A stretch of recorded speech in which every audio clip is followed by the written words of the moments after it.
Chapter 1796 Penaklukan. Kehendak ilahi Ye Fan sangat kuat.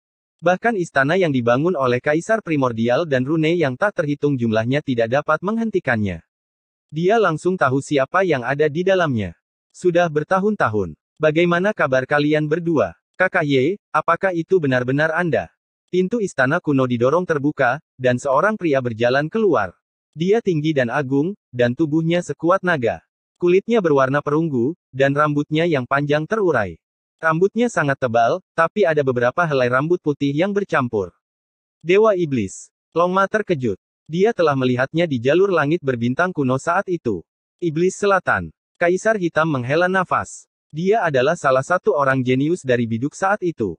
Sudah bertahun-tahun sejak mereka bertemu lagi. Itu membuat orang menghela nafas karena berlalunya waktu. Saat itu, Iblis Selatan berada di masa jayanya dan penuh dengan energi muda. Meskipun energi darahnya masih kuat sekarang, dan dia telah menjadi ahli yang tak tertandingi, dia sudah berusia lebih dari 6.000 tahun. Ye Fan juga merasa menyesal di dalam hatinya. Itu adalah terakhir kalinya mereka berpisah di jalur langit berbintang kuno, dan mereka bertemu lagi hari ini. Dalam sekejap mata, ribuan tahun telah berlalu. Jika dia adalah orang biasa, dia pasti sudah berubah menjadi debu. Iblis Selatan sangat kuat, dan bisa dikatakan sebagai kekuatan tempur teratas di dunia ini.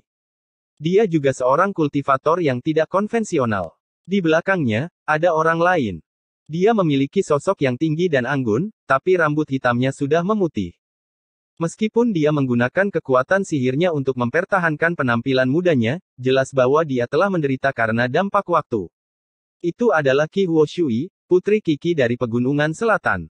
Bertemu lagi membuat orang tidak bisa berkata-kata untuk waktu yang lama. Masa muda cepat berlalu, dan kecantikan menua dengan mudah. Ketika keindahan yang tak tertandingi tidak dapat menahan berlalunya waktu, mereka akan menjadi tua karena angin dan embun beku. Bagi mereka, ini adalah hal yang paling kejam. Siapa yang bisa memahami perasaan melihat masa muda mereka memudar dan rambut abu-abu mereka berakar? Ye Fan. Qi Huo Shui menghela nafas pelan. Dia ingin mengatakan sesuatu, tapi dia tidak bisa membuka mulutnya. Dia tidak sekuat Iblis Selatan. Tanda 6.000 tahun di tubuhnya relatif lebih jelas, dan energi darahnya tidak sekuat itu. Iblis Selatan dan saudara perempuannya datang untuk bertemu. Ye Fan menangkap meteorit dan memotongnya menjadi meja dan bangku batu. Dia mengeluarkan anggur yang enak dan bernostalgia dengan kedua teman lamanya. Mereka telah terjebak di sini selama bertahun-tahun dan terlalu banyak hal yang telah terjadi. Mereka sebenarnya tidak tahu bahwa Ye Fan telah menjadi Celestial Tirk dan bahwa istana kuno itu terisolasi dari dunia. Namun, Iblis Selatan bukanlah orang biasa dan tidak akan kehilangan ketenangannya. Sudah bertahun-tahun. Senang bertemu denganmu lagi, kata Ye Fan. Seiring dengan berkurangnya jumlah orang yang dia kenal, dia pada akhirnya akan dikalahkan seiring berjalannya waktu. Dia menghargai setiap teman lamanya dan tidak ingin sesuatu terjadi pada mereka. Ini adalah kolam jiwa yang ditinggalkan oleh Kaisar Langit Abadi. Aku sudah tahu. Ye Fan mengangguk. Iblis Selatan menceritakan apa yang telah terjadi. Saat itu, mereka telah menemukan istana kuno di kehampaan alam semesta. Ketika mereka memasukinya, mereka menemukan bahwa itu adalah tempat di mana Kaisar Surgawi Abadi pernah memahami Dao. Hal ini mengejutkan mereka.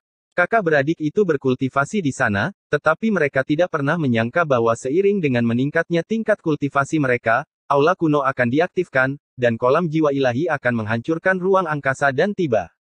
Kabut iblis juga akan muncul, mengelilingi mereka dan menjebak mereka. Untungnya, istana kuno itu istimewa dan bisa mencegah gas korosif mendekat. Saat kultivasi Iblis Selatan semakin dalam dari hari ke hari, dalam beberapa tahun terakhir, dia merasa percaya diri untuk pergi. Namun, dia merasakan keajaiban kolam jiwa ilahi dan tidak mau pergi begitu saja. Ye Fan menghela nafas pelan. Gas korosif di sini sangat kuat dan bahkan bisa melukai makhluk tertinggi. Sungguh menakjubkan bahwa Iblis Selatan bisa berkultivasi ke tingkat ini. Dia telah mencapai Dao dengan cara yang berbeda. Sama seperti yang diperkirakan Kaisar Hitam, kolam jiwa ilahi adalah sisa-sisa jiwa Kaisar Surgawi yang tak pernah mati setelah transformasinya. Ye Fan berdiri di depan kolam untuk waktu yang lama. Kemudian, dia berjalan mengelilingi istana kuno dan sangat merasakan betapa menakutkannya Kaisar Surgawi Abadi. Dia adalah musuh yang tak terbayangkan. Mereka berkumpul di sini untuk waktu yang lama. Qi Huo Shui sangat diam. Dia pernah menjadi dewi yang tak tertandingi, tapi sekarang, masa mudanya berangsur-angsur memudar.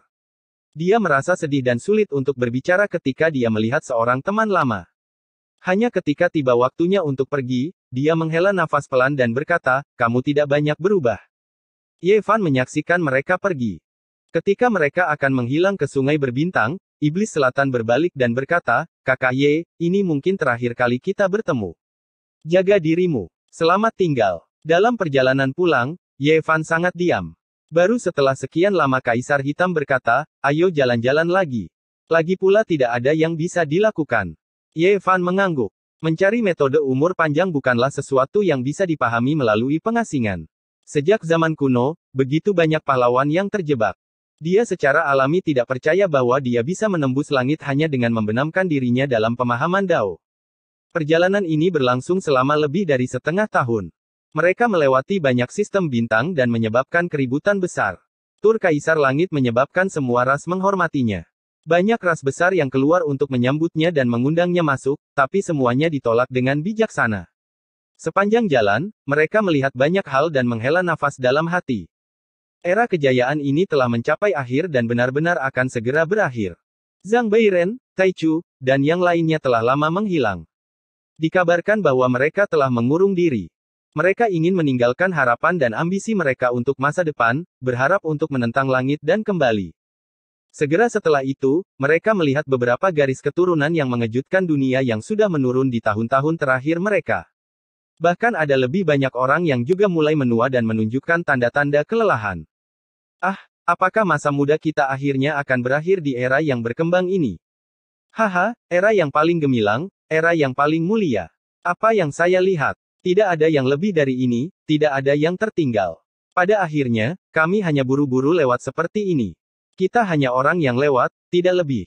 Seseorang tertawa terbahak-bahak, air matanya bahkan mengalir keluar.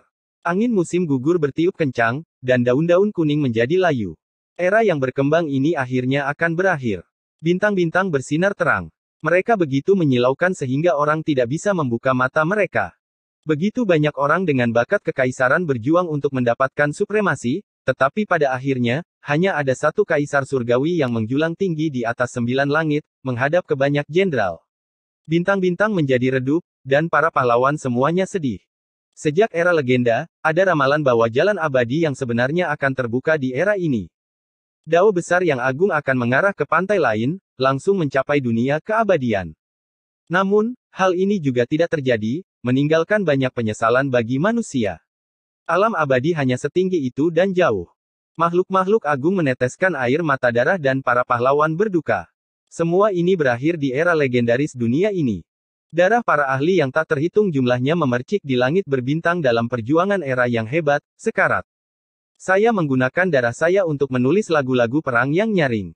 Saya menggunakan hidup saya untuk berkembang dengan kecemerlangan, dan pada akhirnya, saya mendengarkan kesedihan besar dunia. Apakah ini akhirnya? Banyak orang mengangkat kepala ke arah langit. Para pahlawan di masa lalu semuanya penuh dengan semangat dan vitalitas, tetapi sekarang, rambut mereka sudah memutih. Selain itu, banyak dari mereka yang meninggal, dan yang tersisa sudah tertutup oleh angin dan embun beku.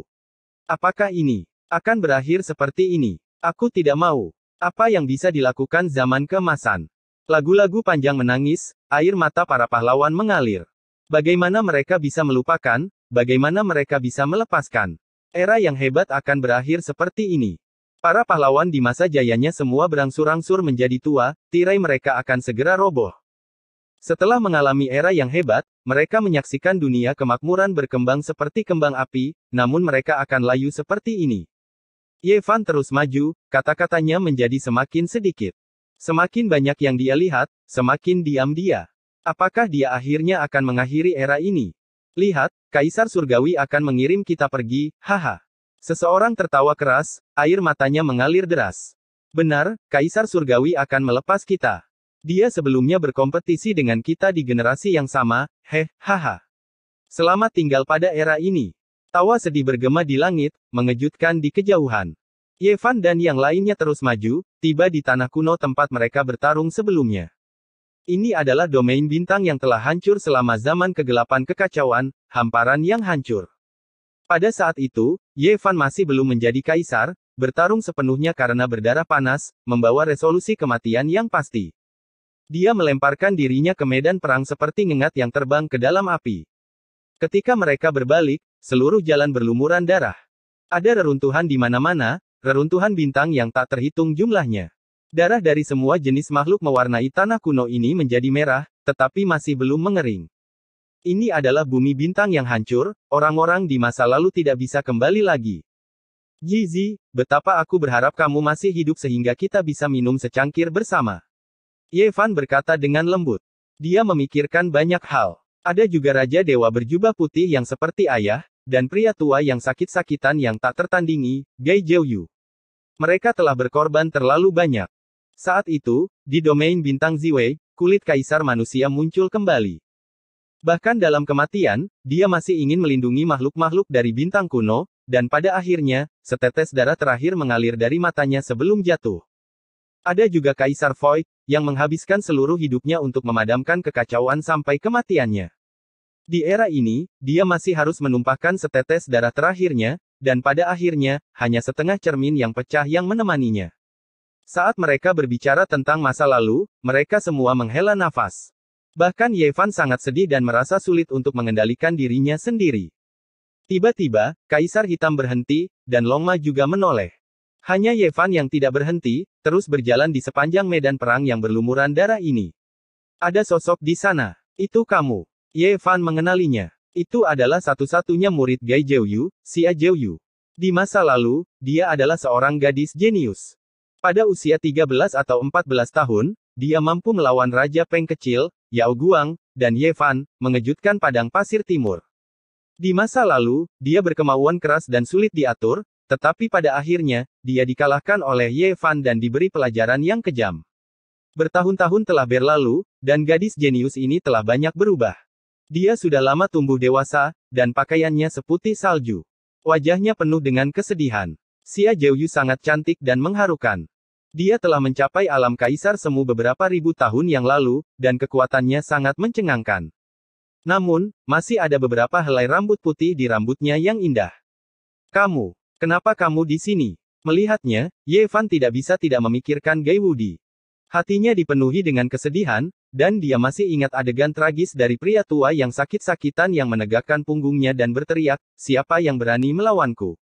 "Saya mencari guru," kata Xia Jiuyu. Air mata menggantung di wajahnya, dan dia terlihat sangat sedih. Setelah bertahun-tahun, dia sebenarnya telah mencari di alam semesta. Dia tidak percaya bahwa tuannya telah meninggal. Itu adalah satu-satunya kerabatnya, dan dia ingin menemukannya. Ye Fan merasa pahit di dalam hatinya, dan hidungnya menjadi masam. Meskipun dia adalah seorang kaisar surgawi, dia masih tidak bisa menyembunyikan emosi semacam ini. Di masa lalu, dia telah terbangun 300 tahun setelah kekacauan kegelapan berakhir. Dia pernah mencari seperti orang gila, tapi pada akhirnya dia tidak menemukan apapun. Tanpa diduga, ada seseorang yang bahkan lebih gigih darinya. Dia telah mencari selama lebih dari 5.000 tahun, dan dia masih mencari sampai sekarang. Guru bersamaku, dan dia akan kembali. Saya telah menemukan bagian dari dirinya, kata Xia Jiuyu dengan sedih. Sayangnya, saya hanya menemukan setetes darah guru. Mata Xia Jiuyu dipenuhi air mata. Dia dengan hati-hati mengangkat kristal ilahi, dan ada setetes darah yang disegel di dalamnya. Apakah itu benar-benar ditinggalkan oleh senior Gai? Ye Fan sangat sedih. Dia melihatnya untuk waktu yang lama, dan kemudian dia berjalan ke kedalaman medan perang yang hancur. Dia tidak bisa menahan diri untuk tidak mengaum ke arah langit, hatinya dipenuhi dengan terlalu banyak ketidakberdayaan dan keengganan. Bukan hanya Gai Jiuyu. Begitu banyak orang juga muncul di hati Ye Fan. Terlalu banyak orang dan hal-hal yang telah berlalu begitu saja. Peristiwa masa lalu, hari demi hari, adegan demi adegan, tampak tepat di depan matanya. Ye Fan menunjukkan tinju kaisar. Di medan perang yang hancur ini, itu menghantam 9 langit, melepaskan guntur yang bergemuruh. Ada juga lagu sedih yang menggerakkan bintang-bintang. Setelah era sunyi, dunia bergerak. Suar biduk itu tebal. Waktu berhenti, dan ras kuno berada dalam kekacauan. Pedang Qi mengalir deras ke langit, dan darah mewarnai sungai dan gunung. Kecapi dan genderang berbunyi, tombak logam berderak, dan cahaya dingin berkedip-kedip, menerangi langit berbintang.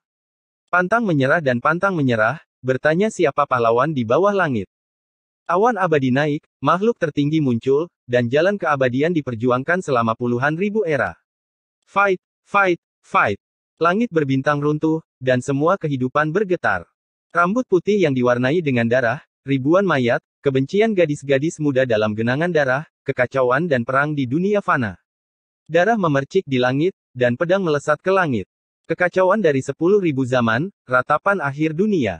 Gunung dan sungai seperti darah, siapa yang bisa menariknya kembali? Semua kehidupan berseru, dan kaisar manusia berperang melawan langit. Darah dan air mata mengering, dunia menjadi gelap selamanya. Sulit untuk melihat dalam kehampaan, dan bunga malam muncul dan layu. Sebuah lagu sedih tidak bisa mengubur para pahlawan dari 10.000 zaman, dan setengah cermin yang pecah menemani mereka. Berapa banyak pahlawan yang terkubur di negeri asing, dan berapa banyak kecemerlangan yang tidak dapat dilihat lagi.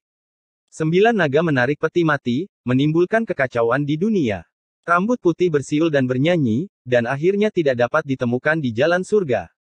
Darah kaisar membakar langit berbintang, dan kata-kata dari jalan abadi itu abadi.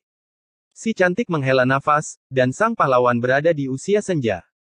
Dunia fana berlangsung selama 10.000 tahun, dan jalan abadi tidak dapat dilihat. Battle End. Chapter 1797 dianugerahkan dewa. Ye Fan meraung dengan gila, rambut acak-acakan, energi darah melonjak. Tinju kaisar bergemuruh, membuat bintang-bintang di langit bergetar, mengubah lintasan mereka bersamanya, semuanya beresonansi. Dia menggerakkan matahari, bulan, dan bintang-bintang, 9 langit 10 bumi di bawah kakinya. Sayangnya, dia tetap tidak bisa mengubah apapun. Para pahlawan itu sudah lama meninggal beberapa tahun yang lalu. Sementara itu, yang lebih tragis lagi, orang-orang yang berada di sisinya juga meninggal satu demi satu. Dia hanya bisa melihat tanpa daya. Setelah sekian lama berlalu, barulah dia bisa tenang. Apa yang tersisa dalam hidup ini? Hanya ada pertempuran. Diagram pertempuran umur panjang yang tak terbatas diletakkan di hadapannya, mengharuskan dia menggunakan seluruh hidupnya untuk bertempur. Pakaian putih Xia Zhouyu seperti salju. Meskipun dia sangat cantik, dia masih sangat kayu. Dia telah mencari keberadaan tuannya selama bertahun-tahun. Saat ini, dia benar-benar putus asa, berjalan sendirian, sangat kesepian, menuju ke kejauhan. Tunggu, biar aku pikirkan caranya. Mungkin aku bisa membuat senior Gai muncul kembali di dunia ini. Ye Fan memanggil dari belakang. Ketika dia melihat wanita muda jenius masa lalu seperti ini, sulit baginya untuk tenang. Apakah ada jalan? Xia Zhouyu berbalik, matanya membawa kabut berair. Sementara itu, helai rambut putih di dalam rambut hitam halusnya sangat mencolok. Saya mencari semua jenis metode umur panjang, hanya saja belum semuanya matang. Ada satu metode yang bisa saya coba. Ye Fan berkata dengan jujur. 6.000 tahun, sebagian besar waktunya dihabiskan untuk memahami Dao. Dia berjalan cukup jauh di jalan ini, memanfaatkan semua Dao dan jalan yang bisa diuraikan oleh orang-orang kuno. Metode apa? Metode apa? Saya ingin meminjam kekuatan iman untuk membuat senior muncul kembali di dunia ini. Kata Ye Fan. Namun, dia menghela nafas dalam hati. Dia tahu bahwa kemungkinannya sangat kecil, hampir tidak mungkin berhasil. Hanya saja, ketika dia melihat wanita muda jenius itu menjadi tua, apalagi dalam keadaan yang menyedihkan, dia berharap dia bisa menemukan sejenis makanan spiritual untuknya. Tentu saja, ini bukan berarti tidak ada peluang untuk sukses. Ini adalah Dao besar Amitabha, sesuatu yang sebelumnya telah diteliti oleh Ye Fan selama 500 tahun, menghasilkan banyak masalah. Selama proses ini, Ye Fan sebelumnya menghela nafas. Biksu tua itu telah mencapai tingkat yang tinggi dalam Dao ini, melampaui semua generasi sebelumnya. Sakyamuni dapat dianggap sebagai kelahiran kembali sebagian dari kehendak ilahi. Bisakah itu benar-benar berhasil? Mata Xia Zhouyu dipenuhi air mata. Setelah bertahun-tahun, dia merasa tidak berdaya dan sedih, tetapi tidak ada yang bisa dia lakukan. Bagus. Mata Xia Zhouyu bersinar dengan cahaya yang mencengangkan. Kelompok itu kembali ke Istana Bintang. Setelah kembali, Ye Fan secara pribadi membangun sebuah kuil dan mulai menyegel para dewa. Ini adalah langkah yang mengejutkan. Atas nama Celestial Tir, dia mendirikan sebuah kuil agung di alam semesta. Suaranya bergemuruh, mengguncang lautan bintang dan menyebar ke setiap wilayah. Hari itu, dia sangat serius, secara pribadi memimpin penyegelan 9 dunia bawah sebagai dewa. Gelombang kemauan pertama yang melonjak ke arah kuil dewa adalah kehendak Kaisar Surgawi, membuat tempat itu berkabut dengan cahaya keemasan, menempa tubuh yang berharga. Gelombang kedua dari kekuatan kehendak adalah kehendak Xia Zhouyu yang dipenuhi dengan kesedihan. Meskipun tidak bisa dibandingkan dengan kehendak Kaisar Surgawi, itu masih bersinar dan suci, mengalir masuk. Dengan ledakan keras, kilat menyambar dari langit seolah-olah akan menghukum tindakan yang menentang surga. Bagaimanapun juga, ini adalah Kaisar Agung yang mencoba menjadi dewa dan ada kemungkinan besar dia akan berhasil. Bubar. Ye Fan dengan marah menegur. Dua garis petir yang berkobar meletus dari matanya, menghancurkan kesengsaraan petir dan menghancurkan hukuman surgawi. Semua ini diselesaikan dengan satu pikiran. Kekuatan dahsyat semacam ini mengejutkan dunia fana. Kuil 9 dunia bawah sangat megah dan megah. Itu berdiri di sisi pengadilan surgawi. Segera setelah itu muncul, cahaya keberuntungan bersinar dan warna-warni memenuhi langit. Hantu tetua yang sakit-sakitan itu muncul dengan samar-samar. Ini benar-benar mengejutkan banyak orang. Para ahli di dunia terguncang tak tertandingi. Semua orang tahu bahwa Ye Fan pasti menggunakan teknik tertinggi untuk membangun kuil dewa ini dan menyentuh domain terlarang. Monyet, Pang Bo, Li Heishui, Dong Fang Ye, Li Tian, Yan Yixi, Kaisar Hitam, dan yang lainnya semua datang. Mereka hanya bisa menghela nafas dan memberikan penghormatan karena tetua yang sakit-sakitan itu layak mendapatkan penghormatan dari mereka semua. Hari itu, banyak ahli bergegas datang dari seluruh penjuru alam semesta, mereka semua menghela nafas dalam kekaguman. Pada posisi ilahi yang kabur di kuil ilahi, benar-benar ada sosok yang duduk bersila. Metode Ye Fan terlalu menantang surga.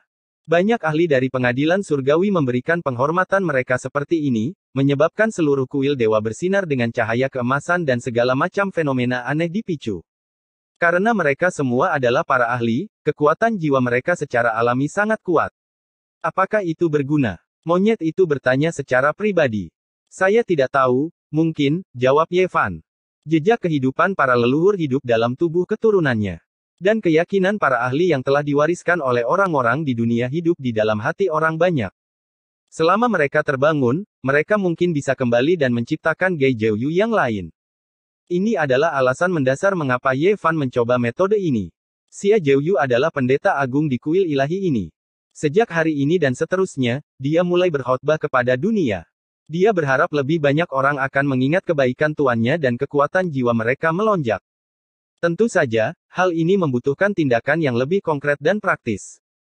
Dia mulai melakukan segala macam perbuatan baik setiap hari. Dia menggunakan kekuatan sihirnya yang luar biasa untuk muncul di wilayah bintang utama, di dunia fana, di dunia kultivasi, untuk membantu orang lain. Setelah itu, setiap bintang yang memiliki kota raksasa di istana surgawi membangun kuil dewa yang megah. Itu berkembang di mana-mana karena benar-benar menjadi dewa membutuhkan kekuatan iman yang sangat besar. Di kuil ilahi pusat yang dibangun oleh Ye Fan sendiri, setetes darah disegel dalam kristal ilahi. Itu berisi gelombang kehidupan yang kuat dan ditempatkan di tangan, tubuh ilahi, yang kabur. Dengan kekuatan Ye Fan saat ini, dia secara alami dapat menggunakan darah ini untuk menghidupkan kembali tubuh Gai Zhouyu. Tapi itu hanya akan menjadi tubuh. Itu tidak akan memiliki arti spiritual. Oleh karena itu, dia tidak melakukannya. Paman, ayahku ingin mengundangmu. Pada hari ini, Ji Chengdao bergegas. Meskipun dia tidak lebih lemah dari ayahnya dan berdiri di wilayah Kaisar Semu, ada beberapa helai rambut putih di kepalanya. Ye Fan mengangguk. Dia melangkah keluar, membawanya kembali ke bintang kuno tempat keluarga Ji saat ini berada. Ini membuat Ji Chengdao ngeri. Apakah ini metode seorang Kaisar Surgawi? Dia merasa bahwa dia seharusnya bisa bertarung melawan makhluk tertinggi, tetapi dibandingkan dengan Ye Fan, dia masih jauh lebih rendah. Setelah bertahun-tahun, rambut Ji Haoyue sudah beruban, mendapatkan semacam martabat. Dia benar-benar seperti raja ilahi yang tak tertandingi, memandang rendah dunia. Sekarang, keluarga Ji sangat mulia. Satu-satunya kekurangan adalah mereka kehilangan Ji Ziyue. Hal ini membuat banyak orang merasa sentimental, sangat merindukannya. Namun, karena ini, kekuatan keluarga Ji mengguncang alam semesta. Itu karena Ji Ziyue menjadi abadi. Dia berasal dari garis keturunan keluarga Ji, keturunan Kaisar Void. Karena itu, dia meninggalkan legenda yang tak ada habisnya. Cermin Void bersinar, terkadang merah terang dan gemerlap, seolah-olah darah mengalir deras. Ji Haoyue mengeluarkan cermin yang setengahnya pecah. Harus dikatakan bahwa ini adalah cermin berharga legendaris yang dicelup dalam darah terlalu banyak makhluk tertinggi. Itu memiliki kesempatan untuk menjadi cermin abadi, jauh lebih kuat daripada senjata kaisar biasa. Hanya saja, ia hanya kekurangan kesempatan. Sayangnya, itu tidak menunggu sampai saat transformasi. Saat itu, Ye Fan sebelumnya telah mempelajari cermin ini, terlebih lagi memasuki bintang abadi terbang karenanya. Sayangnya, dia tidak menemukan kelainan pada cermin ini. Kemudian, dia mengembalikan cermin ini ke keluarga Ji. Dia tidak ingin melihat benda ini dan memikirkan mereka, merasa emosional. Ini adalah pertama kalinya dia memegang cermin ini setelah menjadi kaisar langit. Dia segera merasakan gelombang fluktuasi, sejenis aura kehidupan. Cermin ilahi tidak mati, meratap dalam kesepian. Sayangnya, orang biasa tidak bisa mendengarnya. Aku akan memulihkanmu. Apakah ada yang ingin kamu ceritakan padaku? Ye Fan berkata dengan lembut. Dia menunjukkan kekuatan magis yang tak tertandingi, mengoperasikan kemampuan ilahi yang hebat. Ini adalah pertama kalinya dia menjelajahi Void Mirror seperti ini. Segalanya tidak lagi sama seperti sebelumnya. Sebagai seorang kaisar langit, dia bisa melakukan banyak hal yang tidak bisa dia lakukan di masa lalu. Dengan suara Hong, Ye Fan membuka ruang kabur di dalam cermin Void. Itu adalah lokasi kekosongan yang tersegel. Di masa lalu, tidak ada yang bisa memindahkannya, tidak bisa membukanya. Bahkan Void Mirror sendiri tidak bisa berbuat apa-apa, karena setengah lumpuh. Pada saat ini, kekosongan yang kabur terbuka, dan separuh mayat berdarah yang patah jatuh. Ini membuat hati Ye Fan sangat berduka. Sementara itu, Ji Haoiwei yang biasanya bermartabat dan mantap tidak bisa menahan diri untuk tidak berteriak, nenek moyang kecil. Apa? Dia leluhur kecil. Ji Chengdou juga berteriak. Semua orang dari keluarga Ji bergegas mendekat. Mereka semua terkejut, dan keributan besar terjadi. Ji Zi. Ye Fan gemetar. Dia mengulurkan tangannya untuk membawa setengah dari mayat itu. Tangannya penuh dengan darah, dan tubuhnya compang-camping. Ada luka-luka yang ditinggalkan oleh makhluk tertinggi di mana-mana. Itu benar-benar Ji Zi. Hati Ye Fan bergetar. Dalam pertempuran saat itu, dia telah menyaksikan tanpa daya saat separuh cermin yang rusak ini tertinggal bersama tubuh yang rusak ini. Setelah itu, dia telah mencarinya selama bertahun-tahun, tapi dia tidak bisa menemukannya. Hari ini, dia akhirnya melihatnya. Ji Zi berada di dalam Fata Morgana di mana dewa yang terlahir dari cermin yang berharga itu seharusnya duduk bersila. Dia disegel selamanya oleh kekuatan misterius, dan ini juga merupakan alasan mengapa cermin yang rusak kadang-kadang memancarkan cahaya warna-warni selama bertahun-tahun. Itu diperlukan untuk mengedarkan esensinya untuk menyegel Ji Zi. Di setengah bagian mayat, kepalanya masih ada. Di bawah situasi di mana Ye Fan memusatkan esensi darah tertinggi, fluktuasi samar sebenarnya ditransmisikan. Ji Zi. Ye Fan berteriak dengan keras. Dia sangat bersemangat sampai gemetar. Apakah leluhur kecil masih hidup? Lautan kesadarannya sudah mati, tapi sepertinya ada sedikit fluktuasi kesadaran spiritual barusan. Aku harus menyelamatkannya, kata Ye Fan. Dia menggendong Ji Zi, dan seperti guntur yang tiba-tiba bergemuruh, dia merobek langit dan bumi dan langsung kembali ke Istana Bintang. Pada hari ini, dia menyendiri, dan tidak ada yang boleh mengganggunya. Dia menggunakan kekuatan sihir tertinggi untuk menentang langit dan merebut nyawa Ji Zi. Ji Zi, kamu harus hidup kembali. Kami tiga bersaudara masih perlu minum sepuasnya. Bagaimana mungkin kami tidak memilikimu? Monyet itu bergegas setelah mendengar berita itu. Bahkan seseorang yang pantang menyerah dan mendominasi seperti dia hampir meneteskan air mata. Dia memikirkan masa lalu ketika dia bertarung dengan Ye Fan dan Ji Zi melawan Pangeran Surgawi, Huang Sudao, dan 8 Jenderal Dewa. Ye Fan keluar dari tempat pengasingannya dan menggendong tubuh Ji Zi yang hancur. Dia memetik ramuan abadi kilin dan menyempurnakannya ke dalam tubuh Ji Zi tanpa ragu-ragu. Dia paman Ji Zi. Dia sangat menyedihkan. Paman Ye Fan, kamu harus menyelamatkannya. Kera suci kecil itu berkata dengan suara kekanak-kanakan. Jarang sekali kera itu tidak melompat-lompat dan menyebabkan kekacauan di istana surgawi. Pada akhirnya, Ye Fan membangun sebuah kuil yang megah dan menempatkan Ji Zi di dalamnya untuk menyegelnya. Tentu saja, kali ini berbeda. Dia hanya menyegel Ji Zi setengah jalan karena dia merasa Ji Zi belum sepenuhnya mati. Pada hari ini, guntur bergemuruh di Istana Bintang. Cahaya keberuntungan menerobos lapisan 33 surga. Ye Fan menggunakan kekuatan sihir tertinggi untuk membangun altar penciptaan ilahi, berharap untuk membangunkan Jizi di masa depan dan menghidupkannya kembali. Kaca. Pada hari yang sama, di planet Amitabha kuno, di depan sebuah kuil bobrok yang tertutup rumput liar, sebuah patung Buddha batu retak terbuka. Pada saat yang sama, sebuah batu bersayap emas muncul di bahu Buddha dan mulai bersinar. Kemudian, batu itu berubah menjadi emas. Chapter 1798 Buddha Masa Depan. Ye Fan menepati janjinya. Dia menyusun kembali cermin Void dan memperbaiki tubuhnya. Selama bertahun-tahun, dia membunuh para supremes, meratakan zona terlarang, dan menghancurkan banyak senjata kaisar kuno. Meskipun sebagian besar dari mereka telah menjadi besi tua dan kehilangan esensi ilahi mereka, masih ada beberapa bahan surgawi yang tersisa. Dia menghabiskan beberapa tahun membaca kitab suci Void dan mempelajari pola pembentukan cermin yang tersisa serta para dewa yang masih hidup. Akhirnya, dia memperbaikinya dengan bahan surgawi dan membuat cermin Void muncul kembali. Dia mengembalikannya kepada keluarga Ji. Hal ini mengguncang alam semesta. Siapa sangka masih ada sisa tubuh yang tertinggal dari pertempuran kacau dari sisi gelap. Mungkin bisa pulih dan hidup kembali. Kemudian, Ye Fan memerintahkan semua kultivator di alam semesta untuk mencari tungku alam semesta abadi yang rusak, berharap bisa menyelamatkan pahlawan lainnya. Ini adalah pertama kalinya dia mengeluarkan ramalan Celestial Tir. Ini karena dia secara pribadi telah menyaksikan tungku alam semesta abadi hancur, menemani Jiang Taixu yang berjubah putih ke kejauhan. Itu juga seperti cermin pecah yang terkubur dalam kehampaan. Ketika dia melihat pemandangan itu, dia memiliki beberapa keraguan. Dia merasa bahwa kedua kaisar agung menggunakan tubuh keturunan mereka untuk bertarung. Mungkin mereka akan menemukan cara untuk melindungi keturunan mereka pada akhirnya. Kali ini, melihat sisa tubuh Ji Zi mengkonfirmasi dugaan Ye Fan. Bagaimana mungkin dia tidak bersemangat? Itu sebabnya dia mengerahkan begitu banyak orang dan memerintahkan seluruh alam semesta. Tentu saja, ini tidak dipaksakan. Dia berjanji bahwa jika seseorang menemukan petunjuk yang berharga, dia akan memberi mereka kitab suci Dao yang lengkap. Dan jika seseorang benar-benar bisa memberikan tungku alam semesta abadi yang rusak, Ye Fan berjanji bahwa selama dia masih hidup, dia akan melindungi kemakmuran klan ini. Janji Celestial Tir begitu besar. Tentu saja, banyak orang yang tergoda. Keluarga Jiang mendengar berita itu dan berangkat. Ada harapan bagi Raja Ilahi untuk hidup kembali. Bagaimana mungkin mereka tidak gemetar? Mereka mencari kemana-mana di alam semesta.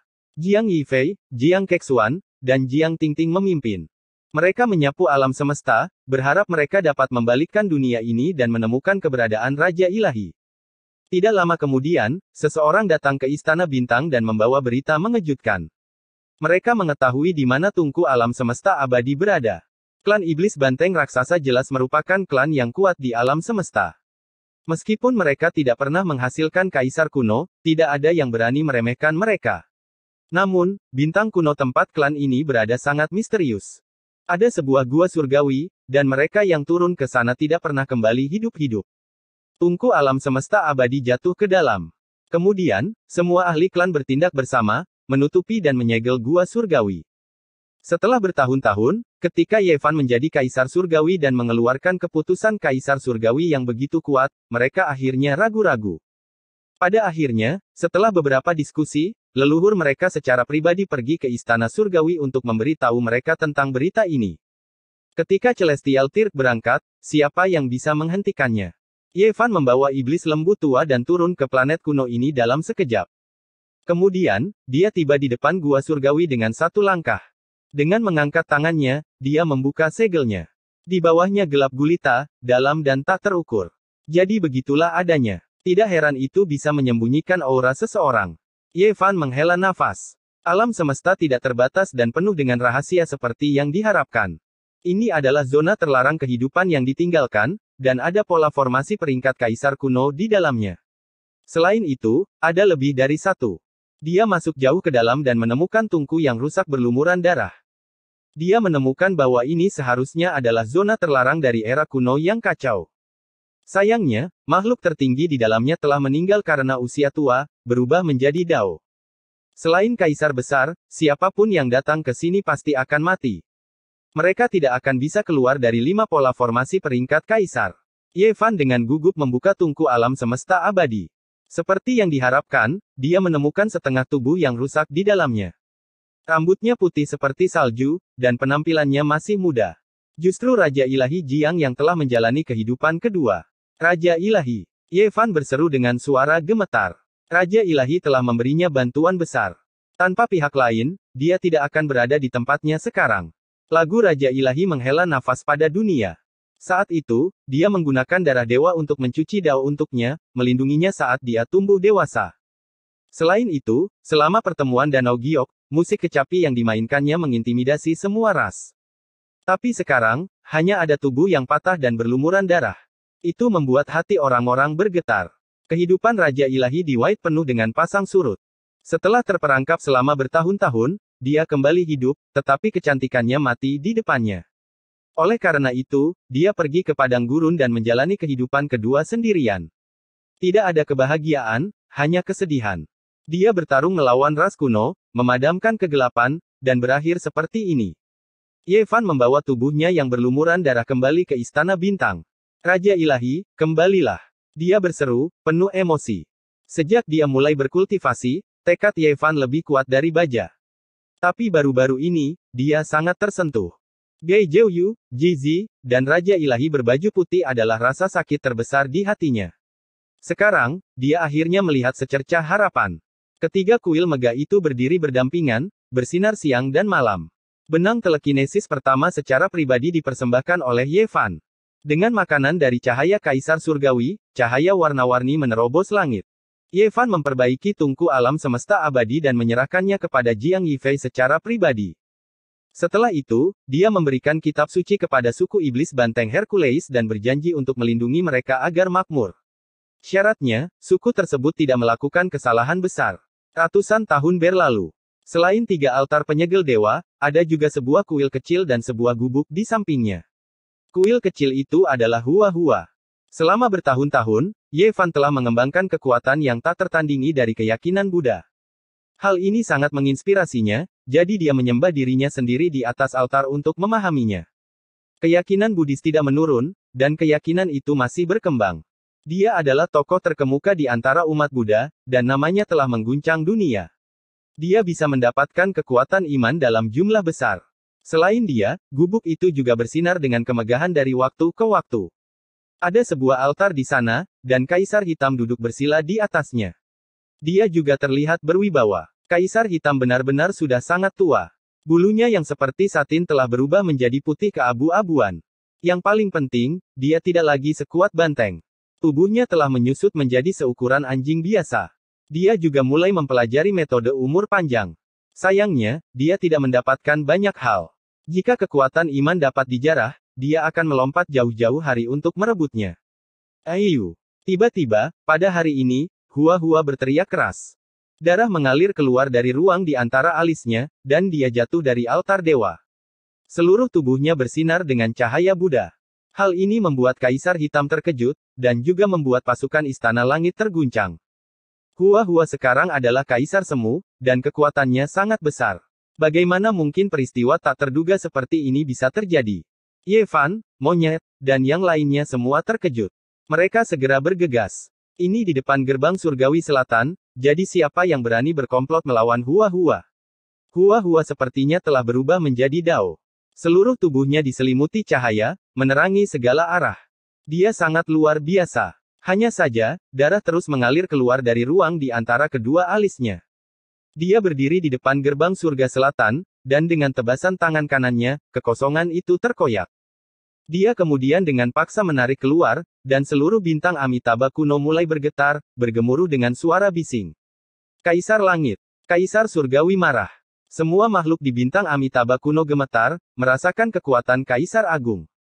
Tidak ada satupun dari mereka yang tidak gemetar dan berlutut. Namun, situasi ini tidak berlangsung lama. Tangan Kaisar Langit meraih sebuah patung batu dan menghilang dari tempat ini. Celah besar di dalam kehampaan tertutup. Ini membuat semua orang ngeri. Ini adalah metode Kaisar Langit. Dia berdiri di depan gerbang Surgawi Selatan, dan ada banyak sekali galaksi di antara mereka, namun dia mampu menyelidiki tempat ini dengan satu gerakan. Di atas batu Buddha, seekor peng bersayap emas melebarkan sayapnya dan terbang ke langit. Ia berjuang sekuat tenaga, namun tidak bisa lepas dari telapak tangan Ye Fan. Itu bukan benda material dan ditempa dari kekuatan keyakinan. Namun, itu sangat kuat, mampu melihat ke bawah ke langit dan menyerang dengan gigih. Apa hubungan Anda dengan Buddha Amitabha? Ye Fan bertanya. Saya adalah pelindung Buddha. Saya pernah ada dan merupakan paman dari Buddha Sakyamuni. Ia melantunkan suara Buddha, dan itu sangat mencengangkan. Bahkan Kaisar Semu biasa pun tidak akan menjadi lawannya. Semua orang terkejut, terutama Pang Bo, yang alisnya terangkat. Dia adalah seorang penduduk bumi, jadi dia secara alami memikirkan Raja Peng bersayap emas yang legendaris. Mengapa kamu menggunakan teknik rahasia untuk melukai muridku? Ye Fan memancarkan kekuatan tanpa marah, menyebabkan Peng besar bersayap emas ini bergetar. Peng itu tidak lagi meronta dan mendarat di telapak tangannya. Saya mencari Buddha masa depan. Ye Fan melirik Hua-Hua dan segera mengerti. Kembali ke Gunung Meru, dia sudah menduga bahwa Hua-Hua mungkin adalah Buddha masa depan dari gerbang Buddha. Aku menemukannya. Raja Peng bersayap emas memandang Ye Fan dengan rasa hormat. Kaisar Surgawi, izinkan Buddha saya kembali. Ye Fan tidak mengatakan apa-apa. Setelah beberapa saat, dia membangunkan Hua-Hua dan membiarkannya memilih. Ada relik Buddha di Gunung Meru, tetapi itu bukan objek ilahi utama untuk kebangkitannya.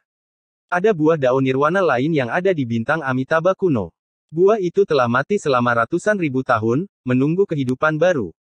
Di masa lalu, buah daun nirvana telah dibagi menjadi 3. Kesadaran utama memasuki lautan kesadaran Sakyamuni, dan bagian dari kesadaran tambahan memasuki tubuh biksu tua gurun barat. Kemudian, ia menyeberangi pantai dengan Ye Fan dan memasuki alam bawah sadar Hua-Hua. Bagian lainnya selalu berada di dalam patung Buddha batu di bintang Amitabha kuno. Aku akan selalu menjadi diriku sendiri, bukan orang lain.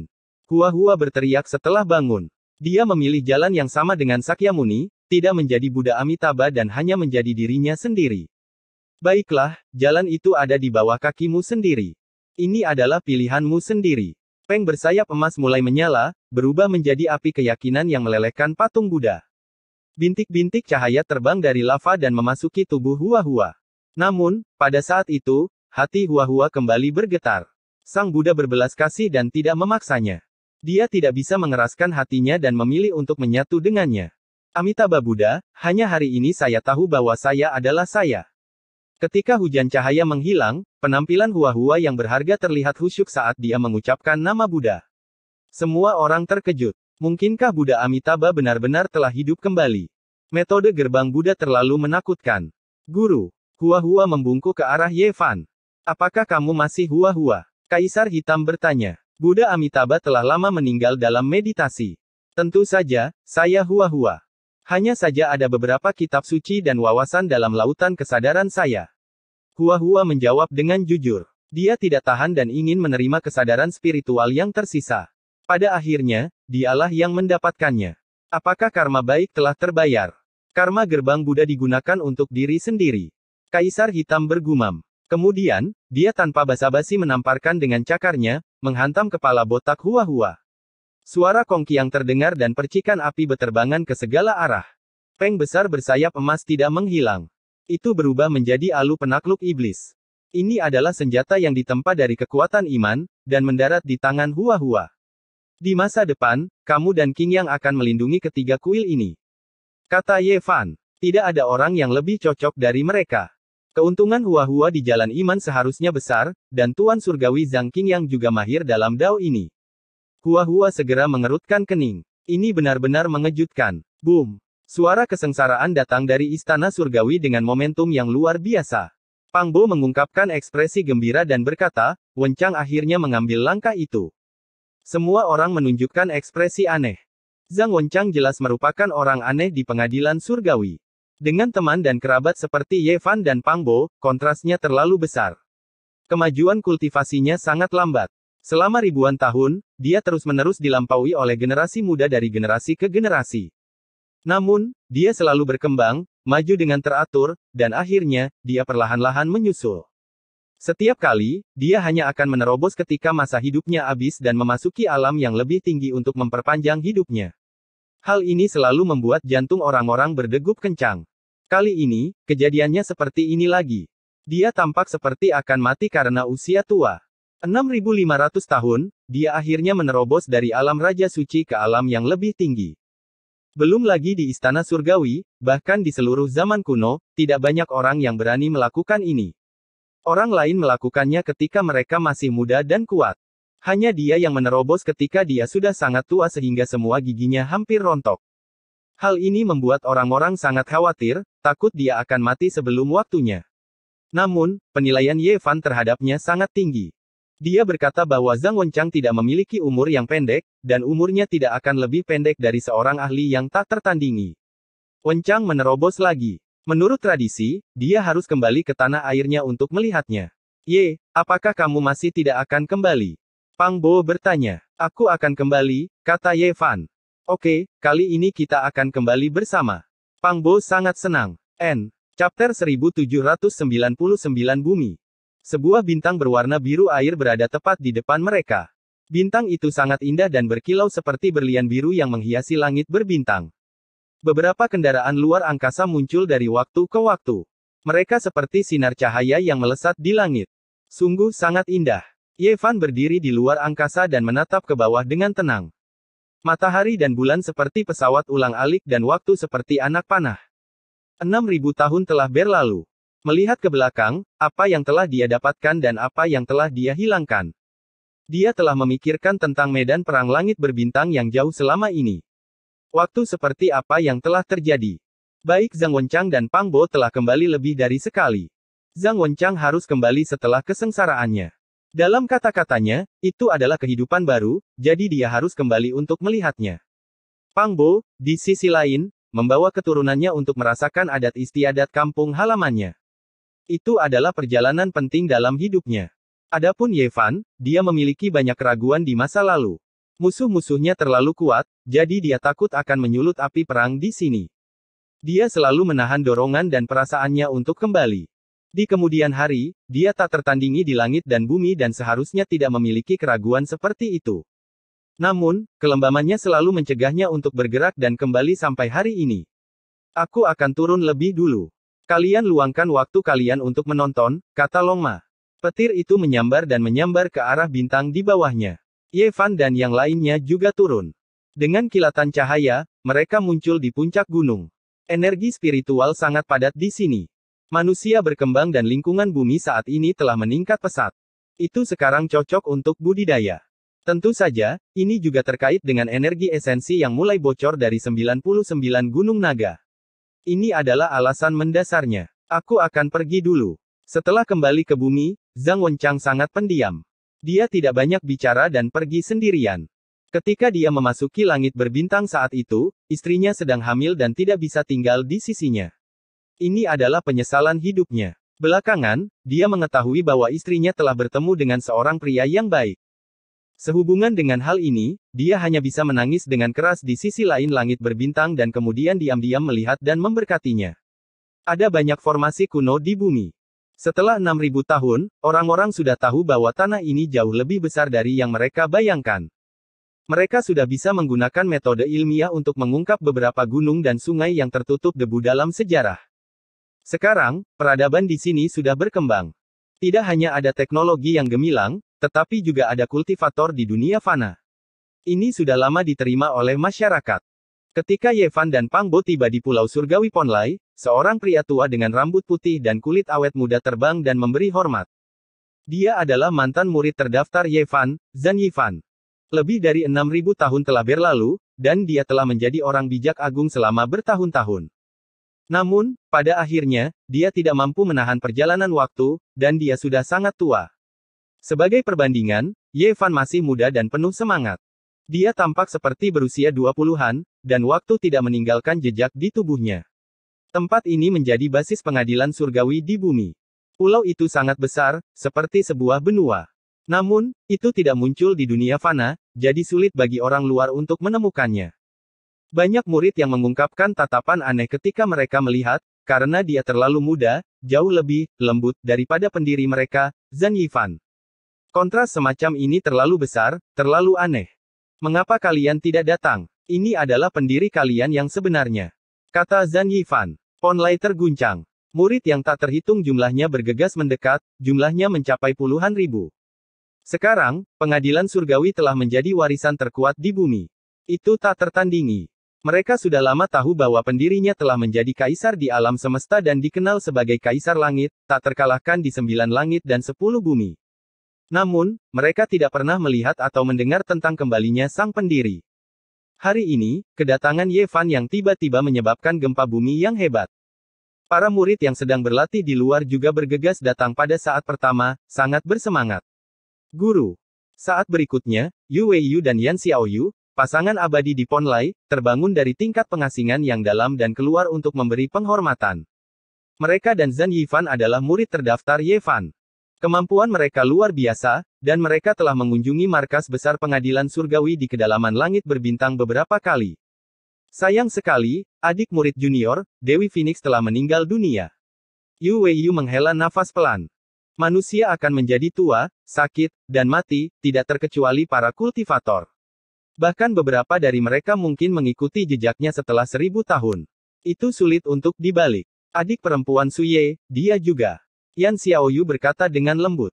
Dia tahu bahwa dia adalah putri dari orang kepercayaan tuannya di dunia fana. Aku sudah tahu. Ye Fan menghela nafas pelan. Sudah bertahun-tahun berlalu, dan tidak mungkin teman lamanya Su Qiong masih berada di dunia fana. Dia telah lama berubah menjadi tanah kuning, dan ini membuat orang tidak berdaya untuk menentang langit. 2000 tahun yang lalu, ketika Komatsu menerima berita itu, dia menangis dengan keras. Selama hidupnya di bumi, dia dan Su Ye pernah menjadi sahabat. Sekarang Komatsu telah disegel dan tidak bisa datang ke sini, dia kemungkinan besar akan merasa sedih bahkan jika dia tidak melakukannya. Peristiwa masa lalu di dunia fana telah menghilang seiring berjalannya waktu. Teman-teman dan kerabatnya di dunia fana saat itu sudah tidak ada lagi.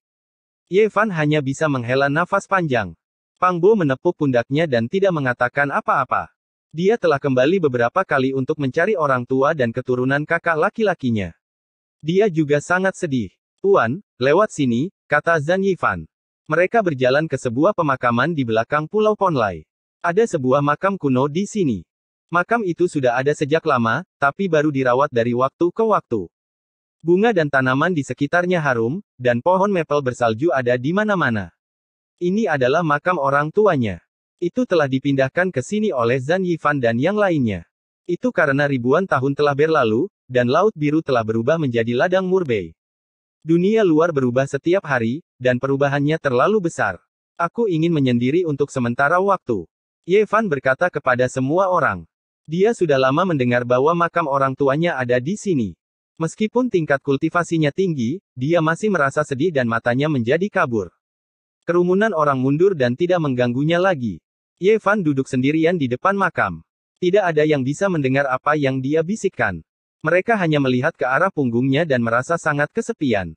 Dia melewati malam seperti ini tanpa bergerak.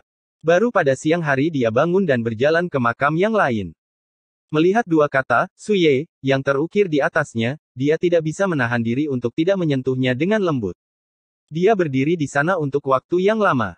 Ketika Ye Fan berjalan keluar dari pemakaman, kerumunan orang tidak dapat melihat apa-apa. Mereka hanya merasa bahwa dia sangat kesepian, tetapi mereka tidak mengalami perubahan suasana hati yang hebat seperti yang mereka bayangkan setelah kesedihan yang hebat. Hanya Pang Bo yang mengerti bahwa tahun-tahun fana itu lebih berharga daripada apapun di hati Ye Fan. Namun pada akhirnya, mereka tersesat dan tidak bisa kembali. Dalam beberapa hari berikutnya, Ye Fan menjelaskan tingkat pemahaman yang lebih dalam tentang Dao Agung kepada murid-muridnya. Dia kemudian pergi. Dia ingin berjalan sendirian. Taois Kiri, Ketua Sekte Kunlun Sue Chen, dan Ketua Sekte-Sekte Pedang Abadi semuanya telah menerobos masuk ke alam suci. Namun pada akhirnya, mereka semua meninggal dunia. Ye Fan berjalan ke dunia fana. Di tengah kota, deretan gedung pencakar langit menjulang tinggi. Di kejauhan, lingkungannya indah dan taman-tamannya teratur. Pesawat-pesawat ruang angkasa terbang melintasi langit dari waktu ke waktu, berkelap-kelip dengan lampu warna-warni. Ini bukan lagi kota yang dia kenal. Kota ini telah banyak berubah. Dia datang ke pinggiran kota, tapi dia tidak bisa menemukan apapun dari masa lalu. Ye Fan berjalan melewati beberapa tempat lama dan tiba-tiba berhenti. Dia menangkap fluktuasi yang familiar di area villa yang sepi di kejauhan. Dia berjalan ke depan. Itu kamu. Pintu terbuka, menampakkan wajah cantik yang menatap Ye Fan di depan halaman. Itu adalah seorang wanita. Meskipun dia masih terlihat muda, rambutnya sudah lama memutih. Dia menatapnya dengan linglung dan kemudian sadar. Dia tersenyum dan berkata, kamu sudah kembali. Dia adalah Lin Jia, salah satu orang yang melintasi langit berbintang dan mencapai sisi lain. Kemudian, dia memiliki kesempatan besar untuk menjadi murid penebang kayu tua. Ketika istana digabungkan ke dalam istana bintang, dia pergi. Dia memiliki rambut putih dan wajah yang cantik. Jika bukan karena kekuatannya yang besar dan kemampuannya untuk mempertahankan kecantikannya, dia akan menua. Lin Jia mengundang Ye Fan ke dalam rumah. Dia membuatkan secangkir teh hijau muda dan menaruhnya di atas meja. Ini mengejutkannya, dan dia jatuh ke dalam kenangan masa lalu. Saat itu, dia suka membuat secangkir teh ringan, duduk di depan jendela, dan membaca semua jenis buku. Itu semacam kenikmatan tersendiri. Setelah bertahun-tahun, dia hampir melupakan perasaan masa lalu. Kamu sangat bernostalgia. Kamu masih tinggal di kota aslinya, kata Ye Fan akhirnya. Aku lelah. Saya hanya ingin menghabiskan hidup saya dengan tenang. Beberapa hal baik di masa lalu layak untuk dikenang, kata Lin Jia. Lelah, dia mengungkapkan perasaannya yang sebenarnya. Dia lelah dengan segala sesuatu di langit berbintang, jadi dia kembali untuk berintegrasi kembali ke kota. Penebang kayu tua itu memiliki dua murid. Salah satunya adalah Lin Jia, dan yang lainnya adalah Zhou Yi. Mereka memilih jalan yang berbeda. Zhou Yi tidak menyerah dan terus bergerak maju. Dia telah lama masuk ke alam Kaisar Semu. Dia mempelajari 8 trigram, dan kekuatannya tak terduga. Dia terkenal di langit berbintang. Namun, lebih dari 6.000 tahun telah berlalu, dan dia juga sudah tua. Saat ini, dia sedang melihat kampung halamannya di langit berbintang, rambutnya bercampur dengan beberapa helai salju. Aku bukan satu-satunya yang kembali. Yi juga lelah. Ada juga Cat. Dia sudah tua tapi tidak tua di hati. Dia menjadi dewa cahaya di barat, kata Lin Jia sambil tersenyum. Pada saat ini, Longma telah berjalan ke barat. Dia adalah seorang tamu di pengadilan cahaya ilahi dan membuat banyak keributan. Saya katakan, rambut kuning, Anda benar-benar sesuatu. Kamu tidak hanya melarikan diri dari Gunung Meru, tapi kamu juga melarikan diri setelah bergabung dengan pengadilan surgawi. Sekarang, kamu benar-benar menjadi dewa. Apa kau benar-benar ingin bersaing dengan dewa yang kau bicarakan? Longma meneguk anggur dan mengobrol dengan riang dengan Cat di kuil cahaya di kedalaman kehampaan. Di sekitar mereka, beberapa malaikat dari ras bersayap menunggu mereka. Mereka semua saling memandang satu sama lain. Mereka benar-benar tidak tahu dari mana makhluk ilahi ini datang untuk membuat dewa guru mereka secara pribadi menemaninya. Tidak peduli bagaimana mereka melihatnya, orang ini seperti iblis besar. Di area villa, Lin Jia menghela nafas pelan dan berkata, lebih dari 6.000 tahun telah berlalu. Aku ingin tahu berapa banyak orang dari masa lalu yang tersisa. Ye Fan memikirkannya. Ada lebih dari 30 orang saat itu, tetapi tidak banyak yang tersisa sekarang. Dia berkata, selain kau dan aku, masih ada Zhou Yi, Cat, Pang Bo, Zhang Ziling, Liu Yi, Zhang Wenchang, Wang Ziwen, dan Li Xiaoman. Lin Jia menghela nafas, lalu tiba-tiba berkata, mengapa kita tidak mengadakan pertemuan lagi di Gunung Tai? Saya masih merasa seperti berada dalam mimpi indah. Aku benar-benar ingin bangun. Ye Fan memperluas indera ilahi dan mengundang Pang Bo dan Zhang Wenchang. Keduanya merasa aneh, tetapi pada akhirnya, mereka berdua menyetujui saran Lin Jia. Apakah kita akan menemukan semua orang dari langit berbintang? Zhang Wenchang bertanya. Beberapa hari kemudian, matahari terbit dari puncak Gunung Tai. Awan berarak dan awan kemerahan muncul. Tempat itu tampak seperti negeri dongeng. Setelah hampir 6.500 tahun, orang-orang yang sama berdiri di sini lagi. Mereka menatap langit seolah-olah sedang menunggu sesuatu. Chapter 1800 Sebuah reinkarnasi. Di tengah cahaya pagi, mereka berdiri berdampingan dan menatap ke langit yang jauh dengan ekspresi yang rumit. Mereka yang seharusnya datang semuanya ada di sini. Wang Ziwen awalnya berada di bintang kuno persenjataan surgawi.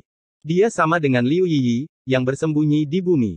Bakat kultivasi mereka tidak bisa dianggap terlalu menantang surga. Sekarang, mereka berdua memiliki rambut putih dan tampak tua. Mereka telah mencapai tahun-tahun terakhir dalam hidup mereka. Kai sangat istimewa. Dia bukan kaisar semu, tapi dia telah bersentuhan dengan kekuatan iman dan dipelihara setiap hari. Meskipun dia juga sudah tua, energi darahnya tidak terlalu rusak. Setelah bertahun-tahun, kekuatan Zhou Yi sangat mencengangkan. Kekuatannya mengguncang alam semesta dan dia bisa dianggap sebagai putra surga yang sombong. Matanya tegas dan hatinya tidak pernah goyah. Meskipun dia dan Lin Jia adalah murid dari guru yang sama, pilihan mereka berbeda. Dia ingin berusaha maju dan menjadi ahli tertinggi di kosmos, mencapai Dao dan menjadi abadi. Di antara orang-orang ini, Zhang Ziling dan Li Xiaoman adalah yang paling istimewa. Mereka berada dalam kondisi setengah mati karena mereka awalnya berada di bawah jurang kuno. Ye Fan telah membawa mereka keluar. Di dunia sekarang, hanya Kaisar Langit yang bisa melakukan ini. Hanya dia yang memiliki wajah untuk melakukannya. Jika tidak, siapapun yang mengganggu akan dibunuh. Namun, keduanya sangat kayu. Hanya sedikit dari indera ilahi mereka yang telah pulih. Ye Fan telah berkomunikasi dengan mereka sebelumnya dan bertanya apakah mereka bersedia untuk kembali. Pada tingkat kekuatannya, tidak ada yang tidak bisa dia lakukan. Namun, dia bisa menghidupkan kembali mereka karena mereka tidak benar-benar mati. Keduanya tidak segera menjawab. Indera ilahi mereka berfluktuasi seolah-olah berfluktuasi dengan hebat. Ye Fan, Lin Jia, Wang Ziwen, Zhou Yi, Li Xiaoman, Kai, Pang Bo, Zhang Ziling, Liu Yiyi, dan Zhang Wenchang, total 10 orang. Ini adalah kelompok aneh yang berdiri dengan tenang di Gunung Tai. Alam semesta begitu luas. Tidak semua orang hidup dalam pengasingan di bumi. Hanya istana bintang yang memiliki kemampuan untuk mengumpulkan dan menemukan mereka. Masih ada orang-orang di masa lalu, tapi jumlahnya jauh lebih sedikit. Orang-orang itu tidak bisa dilihat lagi. Saat itu, mereka telah berlayar dari sini dan menginjakan kaki di langit berbintang. Mereka memiliki kehidupan yang tak terbayangkan. Sayangnya, keajaiban itu tidak terjadi untuk kedua kalinya. Mereka tidak menunggu apapun dan tidak bisa menunggu apapun. Mereka telah lama mempersiapkan mental untuk ini. Ini hanyalah sebuah pertemuan. Sungguh luar biasa bisa berkumpul lagi setelah 6.500 tahun. Dia tersenyum dan meneteskan air mata. Dia datang untuk memeluk semua orang dan mengucapkan salam perpisahan terakhirnya. Semua orang tahu bahwa setelah perpisahan ini, akan sulit bagi mereka untuk bertemu lagi. Aku akan menemanimu dalam perjalanan terakhirmu di dalam mimpi, kata Liu Yiyi. Tidak semua orang akan memilih untuk kembali ke bumi. Mereka akan berada di bagian yang berbeda di alam semesta dan akan memiliki mimpi mereka sendiri. Di jalan, mimpi saya terus berlanjut. Saya akan berjuang sampai akhir, kata Zhou Yi. Dia tidak pernah bertekad seperti saat itu. Sekarang, saya tidak memiliki ambisi yang tinggi. Di bintang kuno senjata surgawi, saya sangat puas hidup dengan keturunan saya. Wang Ziwen berkata dengan tenang. Semua orang tahu bahwa dia telah membuat pilihan yang baik dan pasti akan sangat bahagia. Tapi setelah mencapai langkah ini, siapa yang benar-benar bisa melepaskan kekuatan mereka yang mendalam? Kaide berkata, oh, keinginan saya dalam hidup ini adalah menemukan dewa dan berbicara tentang cita-cita hidup. Saya ingin bertanya kepadanya mengapa dia mengirim saya ke langit berbintang. Saya telah menjadi vegetarian di Gunung Meru selama bertahun-tahun. Aku sangat berterima kasih padanya. Namun setelah saya menjadi dewa cahaya, saya merasa tidak ada lagi harapan bagi saya dalam kehidupan ini. Waktu telah memotong pertemuan besar yang seharusnya terjadi di antara kami. Ye Fan tidak mengatakan apa-apa. Tangannya mulai bergerak, mengembangkan kemampuan ilahi tertinggi. Dia ingin melacak sumber masa lalu Gunung Tai. Itu karena dia tidak mau menyerah. Dia ingin mencari tahu kebenaran di balik 9 naga yang menarik peti mati.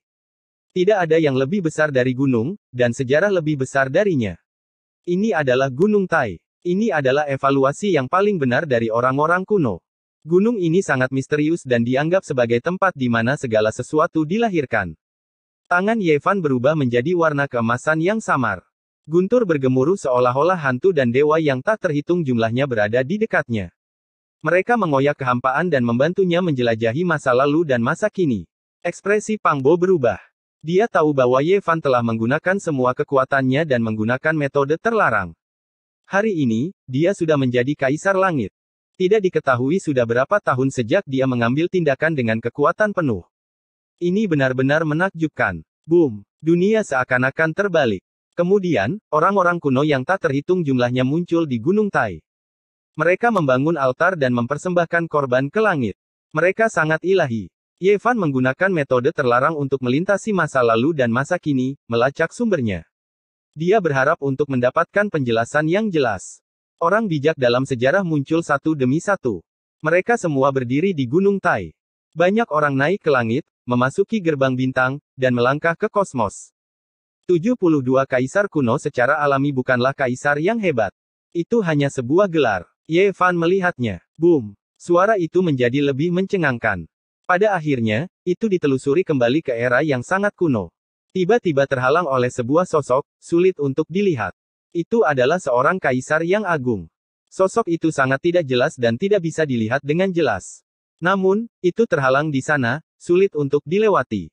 Saat menggunakan jenis teknik rahasia ini, dia takut bertemu dengan kaisar besar dan kaisar kuno.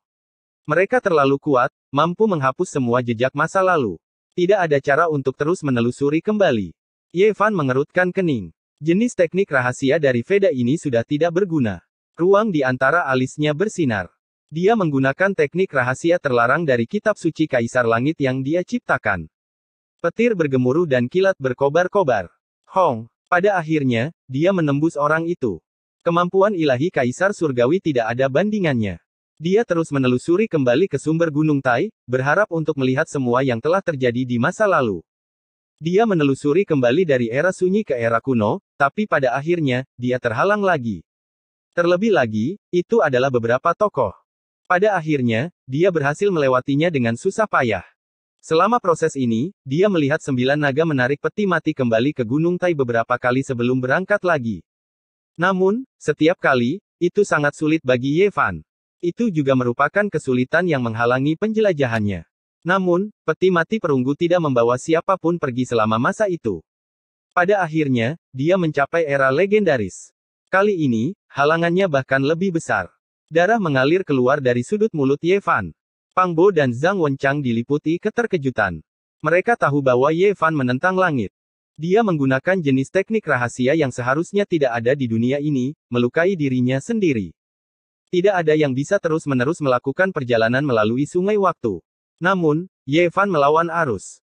Langit dan bumi tidak akan mentolerirnya.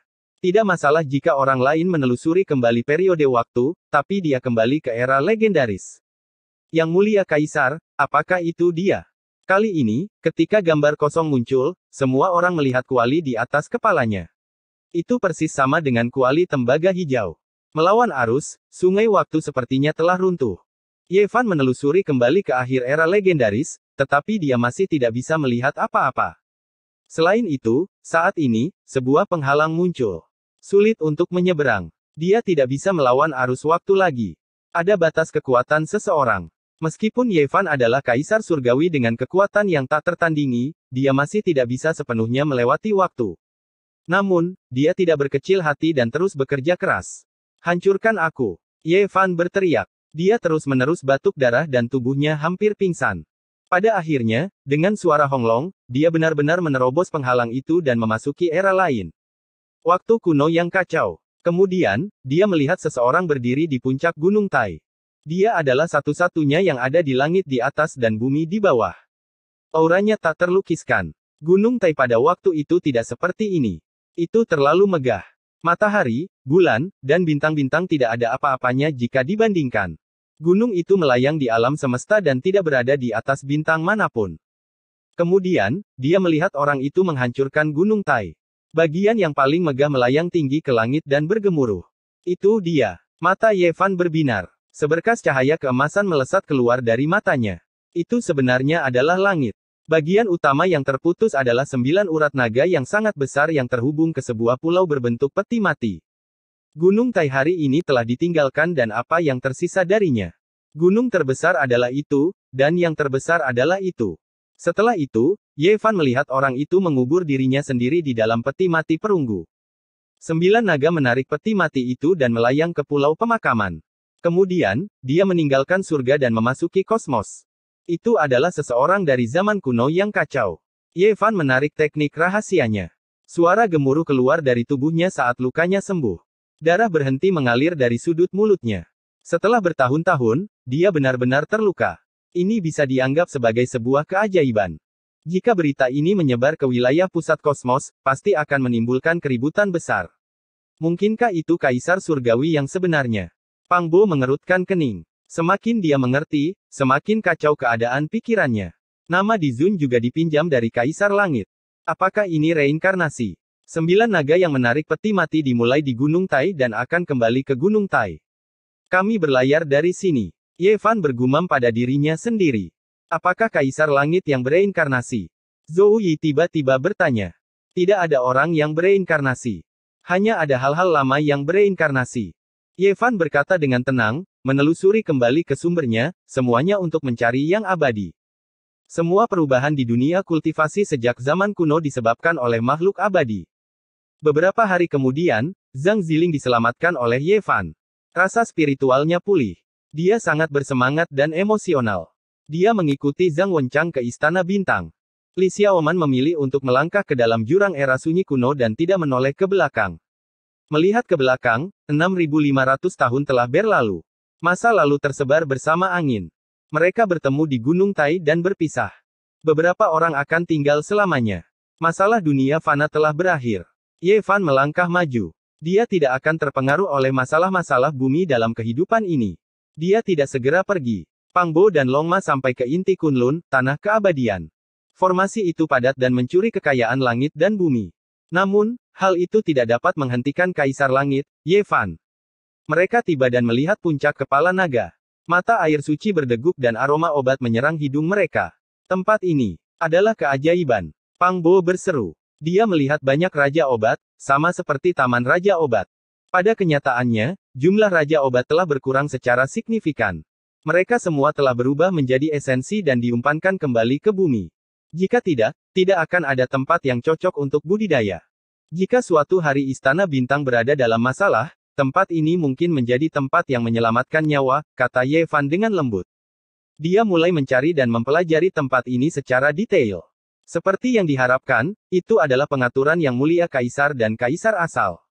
Lebih tepatnya, Kaisar Asal adalah Kaisar Dunia Bawah. Selain itu, Ye Fan juga melihat sebuah nama dalam formasi tersebut, Cao Yuseng. Makhluk surgawi kesengsaraan Cao Yuseng. Ini diukir oleh Kaisar Dunia Bawah sendiri. Itu adalah kehidupan pertamanya dan akar dari pengejarannya. Dia terlahir kembali dari mayat makhluk surgawi. Kaisar Dunia Bawah tahu bahwa dia tidak memiliki banyak waktu tersisa dan mengukir namanya sendiri. Makhluk surgawi kesengsaraan dan Kaisar Dunia Bawah adalah tubuh fisik yang sama, bukan roh primordial yang sama. Duande sedang menggali rahasia besar di bawah tanah. Apakah ini karena naluri? Alam bawah sadarnya membuatnya mencari. Dia ingin menemukan segala sesuatu dari masa lalu, kata Pang Bo.